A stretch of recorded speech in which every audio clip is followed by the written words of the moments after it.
Tony, nice to meet you. I'm Tino. Nice to meet you. Cool. Welcome to the show. I wanted to start off with that because everyone always says my name, Tony, but now there's no excuse, There's no excuse. dude. I gotta say, you live in one of my favorite cities, Orlando. It's so awesome. I used to live in Florida. I used to live in Miami, a little bit of Daytona, and so I got to visit Orlando many times. And like some of my favorite restaurants are there. Have you ever been to Ethos or Mm. Leguminati? Ethos, let me tell you, it has my favorite. The lasagna there, have you had it?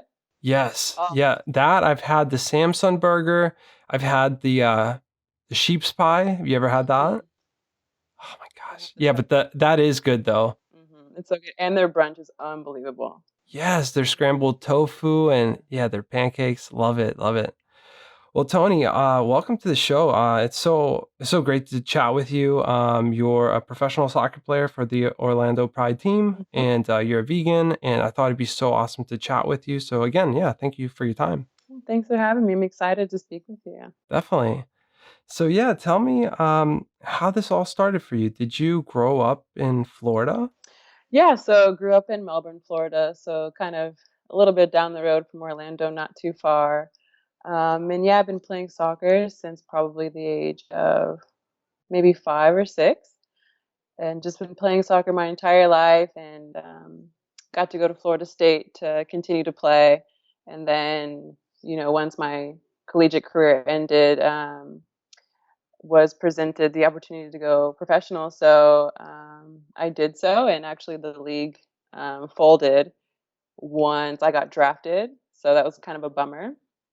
Ended up going overseas to Russia for almost a year to play, which was an experience, but glad I did it. And then, yeah, I've been back playing in the States ever since. Right on. That's awesome. Yeah, I was a soccer player myself back in the day. Back in like middle school, high school, I played and I tried out for my college, my college team, and I did not like it was me and this other kid did not make the team, and I was like, yeah, I'm not gonna become a soccer player, but I've always enjoyed the sport, and I still like whenever the World Cup or like a big game's on. I try to follow it. It's something I grew up with, and my family being from Greece, it's huge anywhere in Europe and especially outside the U.S. But now, over I would say the past few years, it's definitely grown in the U.S. as well, and I'm super stoked more people are getting into the sport. But it sounds like you got into this game very early. You said, while you were a young child, was this something that your parents kind of like, guided you to, or was this something that you wanted from that early age? I think my mom just kind of put me into soccer when I was young. I kind of was like, okay, like, here we go, let's do it. I didn't really try any other sports. I did like track in high school, but I think soccer kind of was always um, something I was pretty good at from a young age. So just playing just came like it was just fun for me naturally. So I was never like questioning it or like mom, why do I gotta do this? I want to go do something else. So I think just the love of the game and for the game was always there for me at a young age. Yeah, and you mentioned track, right? You ran Yes. track. I did it in high school, and it was like something I was like, yeah, I'll cross train for soccer or whatever. I hated it. I don't know what your thoughts are about running. I am not a runner whatsoever. I've come to like running. I think in my earlier in my career, I would say I probably hated running, but I think it gets easier the more you do it. Obviously, things get easier the more you do it. But um, yeah, I think now I like kind of enjoy it sometimes, especially when I need like an outlet or something to like get away, clear my head, and but yeah, but back then track for me was basically to get out of school. Like we got to leave school early, and I was like, "Yeah, this is sick. This is sick. I'm getting out of class. I'm gonna go hang with my friends." But yeah, good times. Yeah, that's awesome. Good excuse to get out of there for sure. Nice. That's awesome. That's so cool to be able to relate to that. So yeah, you played throughout high school, and then how did college soccer come into play? Was it something you like chose to go to school to study something specifically, or did you just go because you knew you could play soccer at that level? Um, I think it just I think I was about like the 8th or ninth grade. School started like approaching me to recruit me to go, and I was like, oh, okay, cool. Like I'll go play soccer in college and get a degree and whatnot. So I was actually like committed to University of Florida for a year. And then like once I found out like most of my like soccer friends were going to Florida State, I was like, oh, I called them and I was like, oh, I'm sorry, I can't come here anymore. I changed my mind. Oh God, it was like the most awkward conversation, but um, so glad I decided to go to Florida State. I think everything happens for a reason. I think it guided me um, in the right direction when it comes to soccer, and yeah, I really enjoyed my time there, and it was great. Right on. Yeah, You said 8th or ninth grade? yeah, they recruit kids so young. My god, you're like a baby I know. then. It's like I don't even know what I want for dinner. Like, how can I know what what school I wanna go to, what I wanna study, what For I wanna eat. It's sure. wild. That's crazy. Were they, inviting you out to practice with, like, college teams at that age? No, they just, like, kind of, like, see you in, like, showcases and tournaments, and they're like, "Hey, we like you. We're, want can you, like, verbally commit to, like, maybe wanting to come here?" And I don't really know what the rules are anymore of, like, when you can go visit the campuses and whatnot, but, yeah, you, like, go visit and see if you like it, and it's something. That's interesting. Wow. That's awesome. What did if you don't mind me asking, what did you study in college? Criminal justice.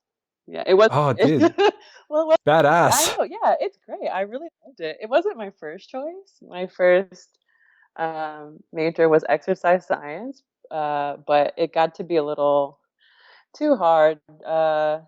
Some of my professors, like, wouldn't let me miss for, like, soccer, and then I was like, "I can't take chemistry. This is too much." Yeah, Like, I feel you on that. I'm never gonna need it. Why do I need to know? But Yes. criminal justice was cool. It was very interesting. I loved every minute of it, and some of the professors that I had were awesome, so I'm glad I chose Right them. on. Yeah. Yeah, I mean, for me, like, I'm a nutritionist and I had to take a ton of chemistry and it sucked so much. Like, I did not like chemistry at all. I could see how that's relevant, but yeah, criminal justice sounds super awesome. I actually considered it for a little while. Mhm. Definitely very important field, but yeah. So you were in college, right? You were playing soccer while studying. What was the moment you realized you could go pro, that you could go beyond college? Do you remember when that was? I don't. I think there's never a real moment of like, aha, like I could go play professionally. I think it was kind of always this like natural process and transition. Even like collegiately, it's like, oh, like I play soccer, like this is what I'm doing, like this is like the next step. So like it never really was like, oh, I guess I can do this now. Never knew that or whatever. But um, no, I think it was just a natural thing, and it was just what was going to happen for me. And yeah, just lucky to be doing it still. I think this is like my 8th year now. God, Wow, God, graduated college in 2012. I'm almost 30. God. dude, yeah, sick. Yeah, when's your It's birthday? February 19th. Okay, that's what I thought. Yeah, so yeah, man, you're hitting big 30. I just hit 29, so it's next year for Yeah. me. Oh, I'm older than you. Scary. Wow. But right on. So when you were in college, I'm just curious, like obviously, college, like people party, they can definitely get off track. You hear about the freshman 15 where kids will put on 15 pounds just from drinking alone and all the junk food that they're eating. How was your college experience and how did you manage to stay focused and, really committed to playing soccer with all of that going Mhm. around you? I think the program at Florida State and our coaching staff made it very easy to be focused.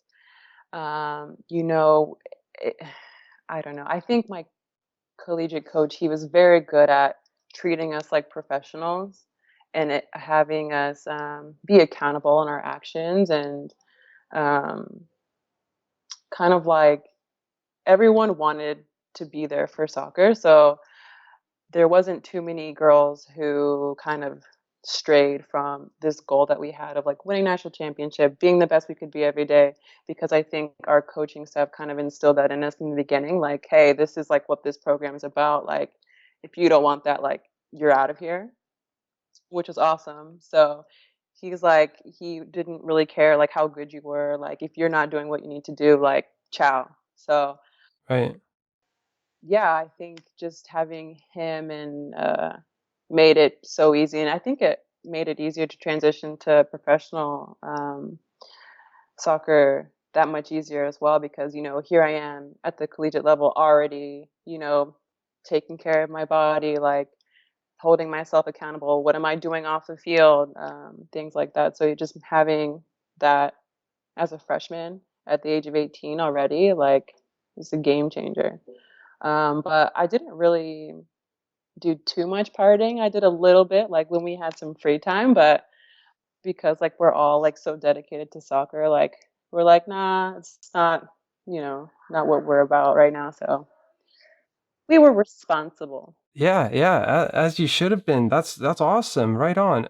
I mean, it's so important having positive role models in your life like that, especially when you're trying to push yourself beyond what most people are trying to do. Like, how many people get to be a professional soccer player, and that's super important that you were focused and really after that goal. Um, and while you were in college, were like teams coming, or I'm like coaches and people coming out to scout you guys to watch you play? And how did you get involved with the clubs? Because you've played with a few clubs after college. So I think I'm sure they did come out and watch games and like even when we were on TV, the televised games they would watch. But um, the women's like soccer draft is a little bit different than most drafts, I think. Like we just enter online, like if we want to be a part of it, and they get this like list, I think, of like who's entered, and they kind of like go through and like pick. And I think, I mean, when I got drafted, like it was online, so it's not like Oh, it's interesting. not like a televised thing, which I don't know. We still have a long way to go. Yeah, can you talk a little bit about that? Like, how is women's professional soccer versus men's? Like, what are some of the differences and similarities and areas that you feel women's soccer really needs Oh, to focus how on? long do you have? Go for it. It's all yours. Well, just a few things off the top of my head. Facilities, like just where we're training, locker rooms. Some clubs are like still doing their own laundry. They don't have proper like change room, showers, proper training fields. Like, s- um, some clubs might be using, I don't know, they don't have like a dedicated field just for them. Um, Thankfully, like some do, which is awesome. And now that um, I now being in Orlando, I think I've been very lucky to be here. I'm going on my fifth year, and I love how professional it is here. And we're actually the first starting this season. We're going to have our own facility, like dedicated just for us, which is awesome. Like separate from our men's side, and which is great. So it's like locker room, training room, gym, fields. So I'm very excited about that. So yeah, I think facilities and things like that. Number one, number two, like the pay gap. Um, Still not getting enough for like the work that we do. It is coming a long way, but I understand, it takes time to get where it needs to be, and like it does depend on other things, probably like sales and whatnot. But we're getting there. I think you can see that now that New Jersey, the Sky Blue team, they're now going to be playing at Red Bull Arena, which is awesome. It's a MLS stadium, so that's huge for us and huge for them. So we're making little baby steps. We're getting there. but it'll be awesome to see like years from now, like when I'm done playing, like what it's gonna look like. But yeah, it's getting there. Yeah, it's good, and it's good to be vocal about it too. I mean, it's good to raise awareness about these differences and very important issues that are going on so they can be addressed. And it sounds like it's moving towards a good direction. Mhm, So, and your guys' stadium, obviously, you guys share with your brother team, right? Orlando mhm. Health Yeah, yeah. So yeah, we share with yeah, Orlando City. or Orlando City. I'm sorry. Yeah, that's awesome. Yeah, I've passed that a few times on what is that? I-4. The worst highway. Oh my God, don't even get me started. But yeah, it's super. Yeah, it's huge. That's awesome. Um, and yeah, you talking a little bit about some of the other clubs you played, and you mentioned you used to play in Russia, right? Mhm. How was that experience like? I it was it being my first professional experience, I didn't really know what to expect. But I really enjoyed it. I ended up going over with a collegiate teammate of mine who was Russian American, so it made like translation and like getting around and speaking and playing, like just communication on the field a lot easier for me. And the city I was in was cool.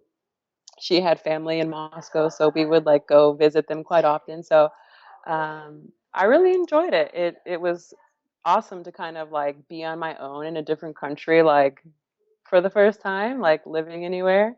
Um, and I always like would think it would be cool to like just leave and like leave my phone at home and like kind of like just be in the moment. And I think I missed that a lot, just like being able to walk everywhere and leave my phone and not have to worry about anything. But Yeah, yeah. yeah, and just being in like a brand new Hmm. environment, it must be. I mean, you probably grow so much because of that, Yeah, I think it definitely forced me to be a little bit more independent, and I learned a new language, uh, which is Can you cool. speak Russian?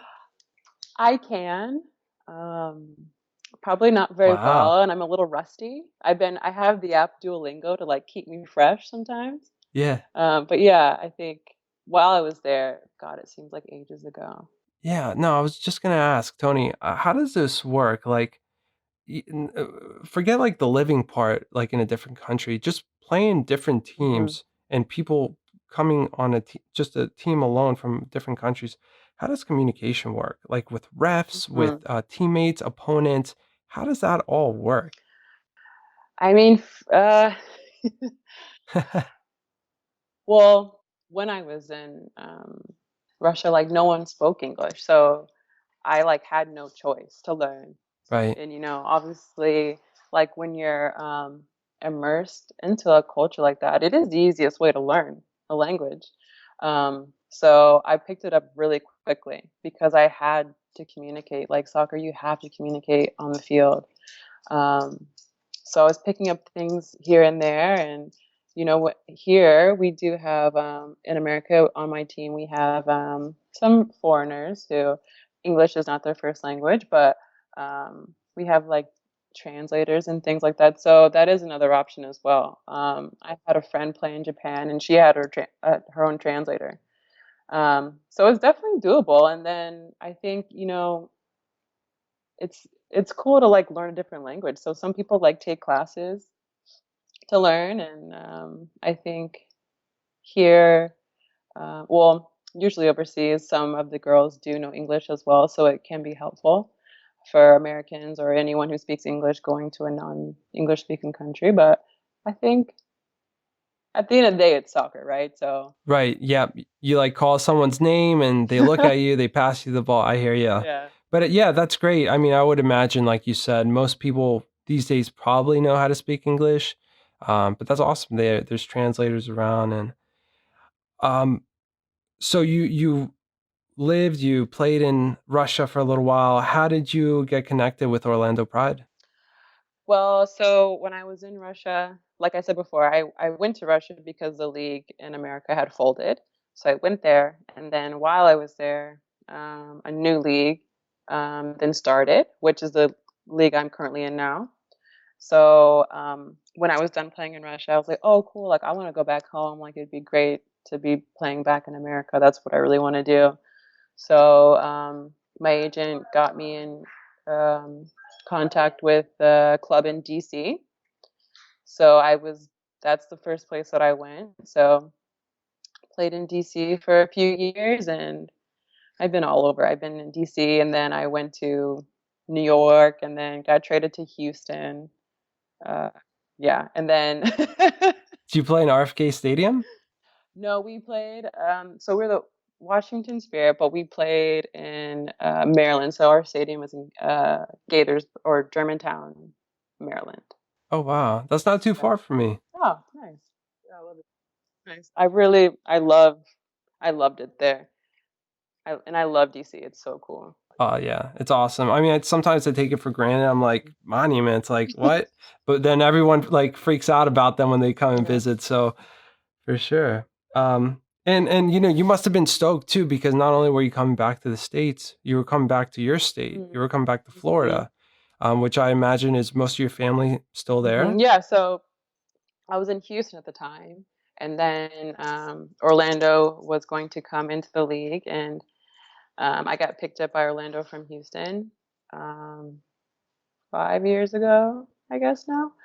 Um, and yeah, when I found out that Orlando was going to have a team, I immediately was like, "Whoa! Like it'd be awesome to like go play in my home state near my family." So when I got picked up, I was super stoked, and it's awesome. My family comes to almost every home game, and I love Florida. It's sunny. I hate it when it rains, but I just love it here. Yeah, no, me too. I love Florida. I consider it like my second home. I freaking love that state. Mm. But how does y- you know, and you guys are stacked by the way in Mm. Orlando Pride. You guys have many USA national players as well. I wanted to ask you, and you yourself also played on the national team. I believe the U23, if I'm correct. Mhm. How does that work with getting on the national team? Now, is that something they scout you for, or something you try out, or you get in contact with someone? So basically, they kind of scout you, right? So you're playing with your club team and or your collegiate team, whatever team you're on, and they will either watch your games. Maybe someone recommends you and they check you out, whether it's like via TV or in person, however they're watching. And yeah, they'll invite you to a national team camp and have a look at you. And if they like you, they keep bringing you back.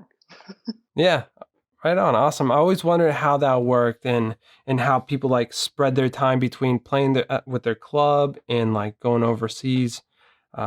Which yeah.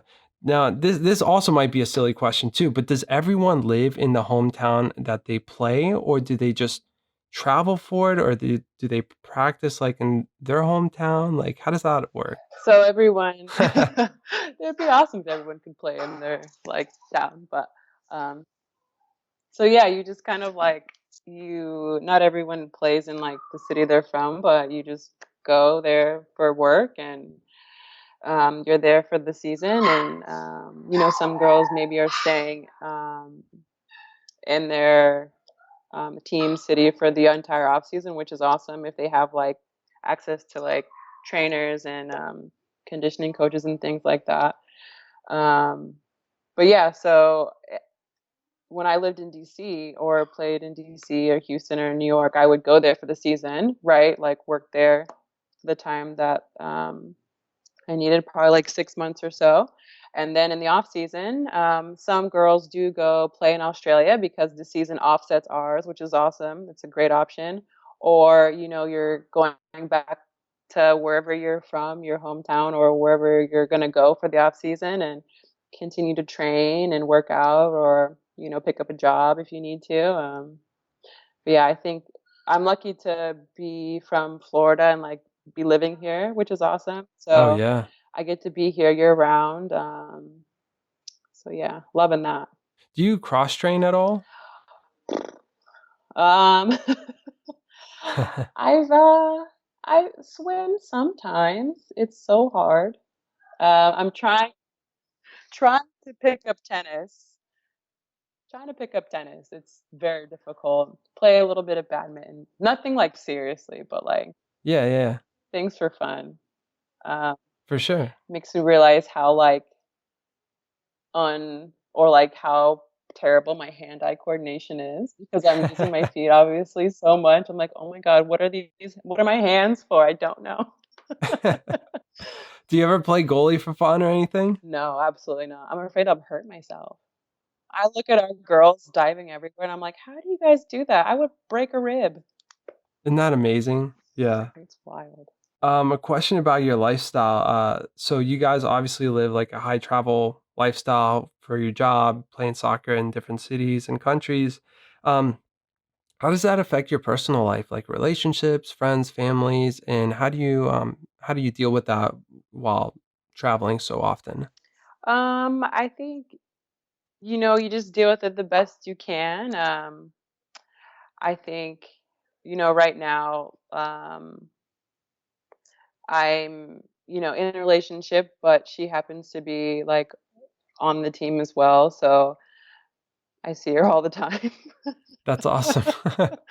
But I mean, before that, it's kind of just like if you're, like, you say, if I was dating someone who, I don't know, just happened to live in Florida or anywhere else, it's like you make time when you can, and when you can't, you hope they understand and um, respect the fact that you're like, wanting to put soccer first and make time for them when you can. And yeah, I don't think it's ever really been too big of an issue, present or past. But yeah, you gotta make time for all things, for all the things. For everything, yeah, because I mean, like, any of us could get caught up with work, but, like, there's so many moving parts and other people in our lives, like you said, yeah, you just gotta make time.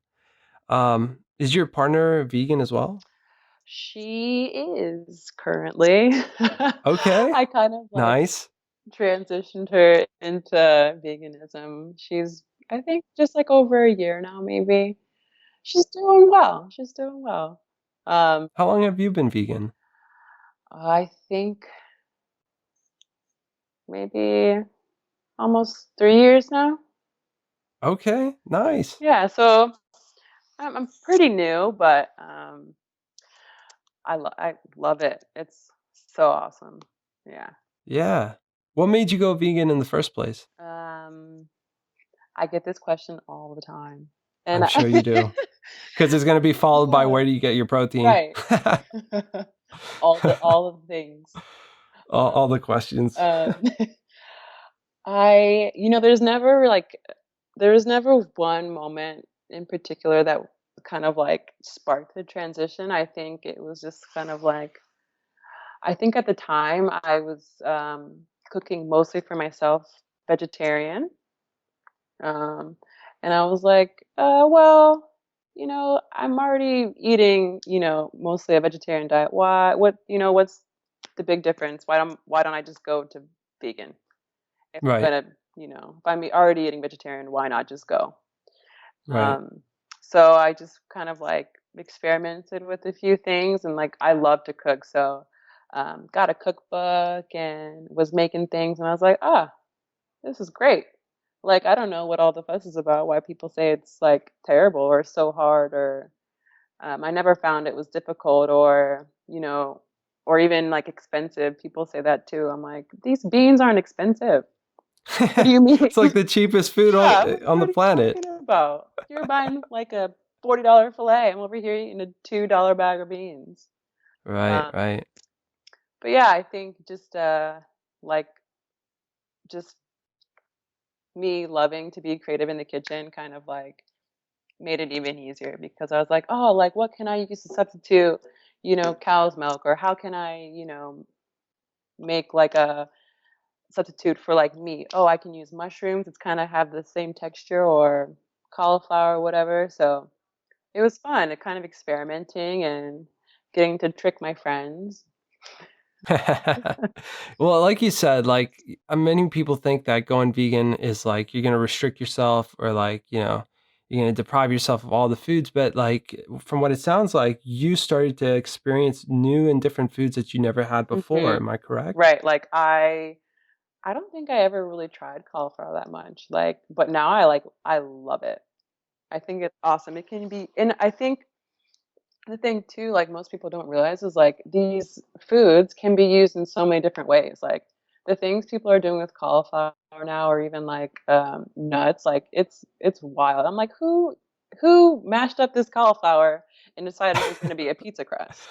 Right. Who is that person? Get them an award. Yes, absolutely. Or who's like grinding up these, who's soaking cashews in water and grinding them up and making like cheese? Like, huh? Right. Right.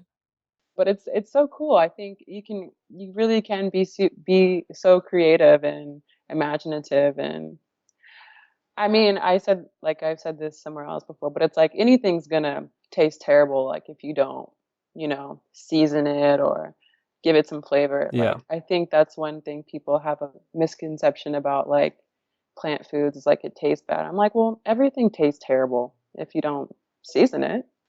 Yeah. I mean, you just got to learn how to cook. Right, you That's need the to issue. learn how to cook. That's the real issue here. You can't cook.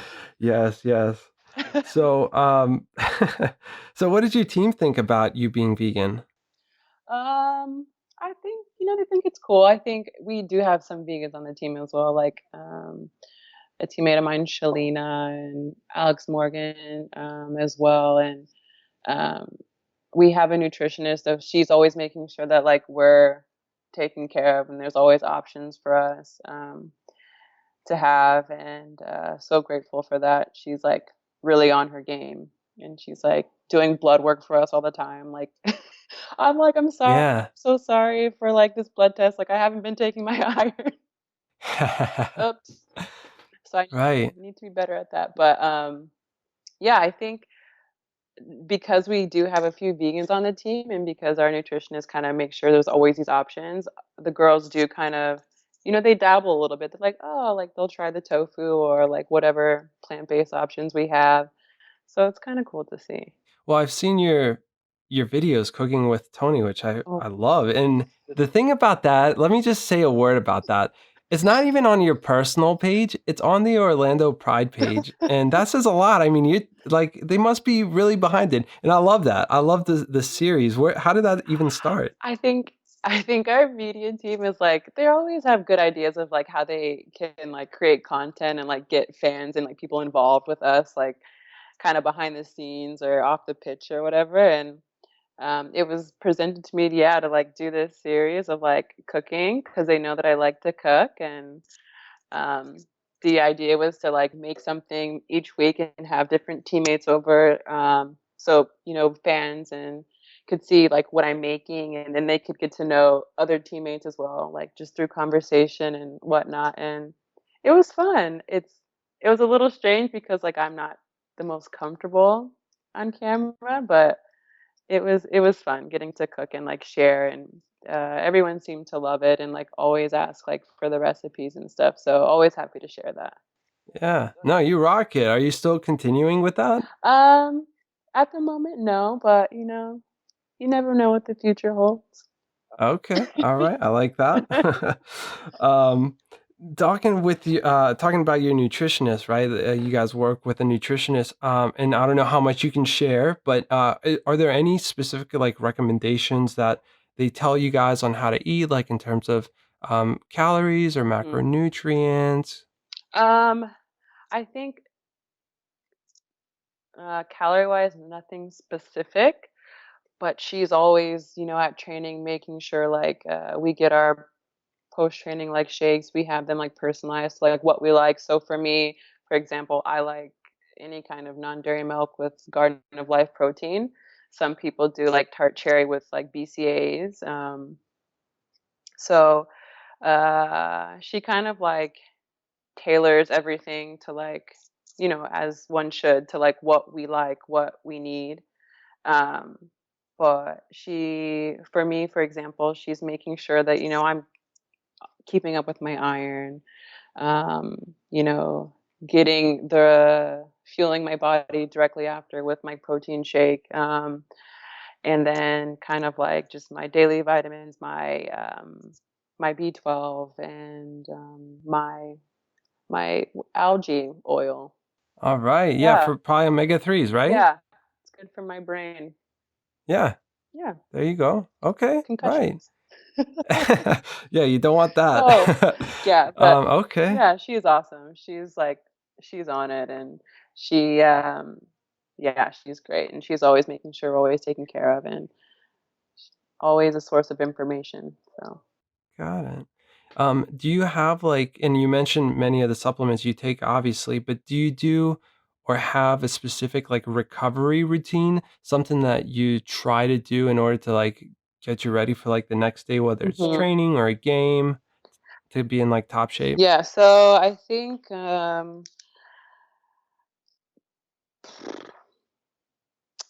wow, that is a hard question actually. What do I do? So I think yeah, directly after just making sure I'm getting carbs and protein directly into my body. And then I think just like downtime and like sleep for me. Like I think it's super important sleep and it's something that's not talked about I think enough. So I think just making sure I'm getting enough hours, making sure the conditions for my sleep are Do you get optimal. a certain amount of hours Um, that you try to hit? Like, is there a number? I try to get 8, at least 8. Um, and then, just like making sure the room's nice and cold so I don't wake up. And I got a new mattress and it's like been a game changer. Like I never knew, like just, the mattress was all, the difference. Like I'm not waking up in the middle of the night anymore as much. And yeah, I think for me, I think it's the sleep component of my recovery. And then like when I can, massage work, soft tissue stuff, the Normatec boots, things like that. Got it. Right on. And what would, I know this might be a cliche question, but what would a typical day of eating look like for you, if there even is one? Just so people can get an idea if, they're wondering if they should try going vegan and what that should look like. Um, so a typical day, it kind of depends on the day that I'm having. So if it's like I'm going to training, like a soccer, like we're in season and it's training, I'll have gluten-free oatmeal with some almond milk. I hate cooking my oatmeal with water, it drives me nuts. So I cook it with almond milk and then put like some chia seed, hemp seed, some walnuts, and maybe strawberries or blueberries if we have it there at the facility, and some peanut butter. And then post training is my shake. And then for lunch, I'll probably have like a big salad of sorts, with a protein option of like beans, nuts, veggies, tofu. Um, I kind of keep it pretty simple and as clean as I can. And then for dinner, because I do like to cook, sometimes I kind of like to experiment with like new recipes or things. So I think that's the one meal that kind of just varies. It's not the same, because I do like to cook. But if I'm not in season, I usually, depending on my workout, I might fast for breakfast. Because I think, I mean, correct me if I'm wrong, but my nutritionist and I know she knows what she's talking about. I just don't know if I'm relaying the information correctly. um, was fasting because I'm trying to get my body and my cells to create more mitochondria. Hmm. Um, I right? Okay, so I'm, Does that yeah, sound like? that's interesting. So I'm not sure if okay, well, I've never heard of that before. She may be correct. But Okay. I definitely know that if you do end up fasting, like if you do it like intermittent fasting, that's really good for you because your body starts relying on your fat stores and not using glucose. Uh-huh. So, So I right. mean, and what that could translate for somebody who's like listening to this, Hmm. it helps with weight loss. I don't know. She Okay. probably doesn't want you to lose weight necessarily. Maybe it's for different Hmm. reasons, but I just know Yeah. that. Right. Okay. So I definitely know I heard the word mitochondria somewhere, but I don't want to put words in her mouth because Well, she Um, definitely knows what but she's yeah, talking so about because you guys have a right. rocking team. Yeah. So basically, yeah. So and then directly after, I'll have a protein shake of sorts, and then my lunch, and then maybe a midday snack, and um, another meal for dinner. I don't usually snack too often. I kind of just like eat another meal if I'm hungry, a small meal. Um, but yeah, I think it kind of just varies. Like I said, if I'm whether I'm in season or I'm not in season, kind of just depends on like what I need. I'm just in season. Obviously, it's more demanding on my body, so I need a little bit more. When I'm off season, I can kind of toy around a little bit. If I'm having a hard day, I would eat a little bit more. If I'm not having such a hard day, I kind of um, eat a little bit less. Yeah, for sure. How about like when you're traveling, like when you're at a away game, do you find like a local vegan restaurant or like does your team cater for you? Mhm. So it varies. So sometimes we'll have catered meals. So usually, always the night before the game, we'll have like a catered meal at the hotel. So there's always options for us. And then if we do end up having a little bit of free time, we kind of have the freedom to go wherever we want. So I'm always like looking up like whatever city I'm in, like what's the best vegan restaurant, and it's like always awesome to try like places that I've like seen on Instagram, or like, Right. oh, this looks so good, I get to try it when we're in Portland, or when we're in Maryland, or Houston. It's pretty fun, but yeah, always taken care of, so that's never an issue. That's cool. That's awesome. Um, do you have any particular goals for yourself for 2020? 2020. Um, I think just hmm. Can they Big be question. anything? Yeah, I mean, I'm like, how I Yeah, think, whether it's on the pitch or off. yeah. I think, okay, we'll do both. So off the field, I think I just want to create more. So I'm really like into like writing poetry and like painting and drawing. So I want to do that more because I find, I don't know, I think I need something personally to like kind of get me away from the challenges of soccer sometimes. So it's a great outlet. And then on the field, I think just kind of like, I don't know, just, I don't know, playing with more freedom, um, and just like not really being afraid of anything. I think, not that I really was afraid of anything before, but not being afraid to like try new things, or like learn different things, or train a different way, or implement something into my game that I normally wouldn't. Yeah. So more freedom on and off the field. Okay. I dig that. Right on. Do Thank you have you. a page like where like you post starred or I know you have your main page. I don't. Um, I think I like posted some paintings like a long, like years ago on it, but no, I don't currently have a page for like art yet. Maybe one day. I need to get my collection up.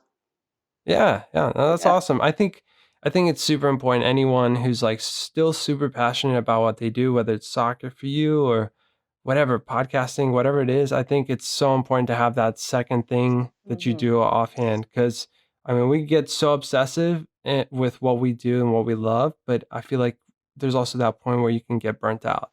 Yeah, And for just having sure. that thing where you can just turn, do that, recharge for a little bit, it helps you with the thing that you really love to do. Yeah, for sure. And I think what's awesome too, it's like we're not all like just one thing. We're all so many things. And I think we forget that sometimes, and I certainly do forget that about myself, and I'm, like, so focused on, like, being an athlete, and I'm like, so if something's not going right in that aspect, I'm like, it's the end of the world, you know?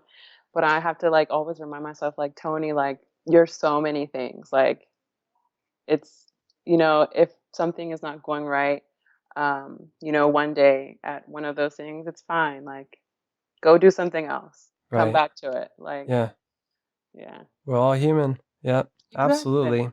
Yeah. No, I dig that. Yeah. I think that's Man, that was definitely positive. I love that. I think that's a great way to Uh, close this out, actually. I think the title of this podcast should be "We Are All the Things." Dude, we are all the things. It's happening. We are all the Tony, things. hey, any final thoughts? Anything you wanted to share that we didn't cover? Um. Oh God. Um. Or No, I don't where think can so. people connect with you rather? Okay, so on Instagram, the handle is just Tony Dion, ToniDeion. Twitter, I believe it's Tony Toni_Dion Deion. And if I do get my art page up, I will be back with that handle as well. But Right on. just I'll look out for that. thank you. You sparked it. Okay, okay. Awesome. I'm honored. Well, cool. Tony, definitely stay in touch, keep doing what you're doing. Keep speaking up for the animals and veganism, stay strong, and yeah, keep killing it on the pitch. Awesome. Thank you. Thanks for having me. It's been a pleasure. For sure. And anytime you're in Maryland, hit me up. I Actually, you will. know what? I'm actually going to Central Florida in a week. So if you're down, Oh, okay. let's meet up. Yeah, let's meet. Okay. All right. Thanks, Tony. Thank you.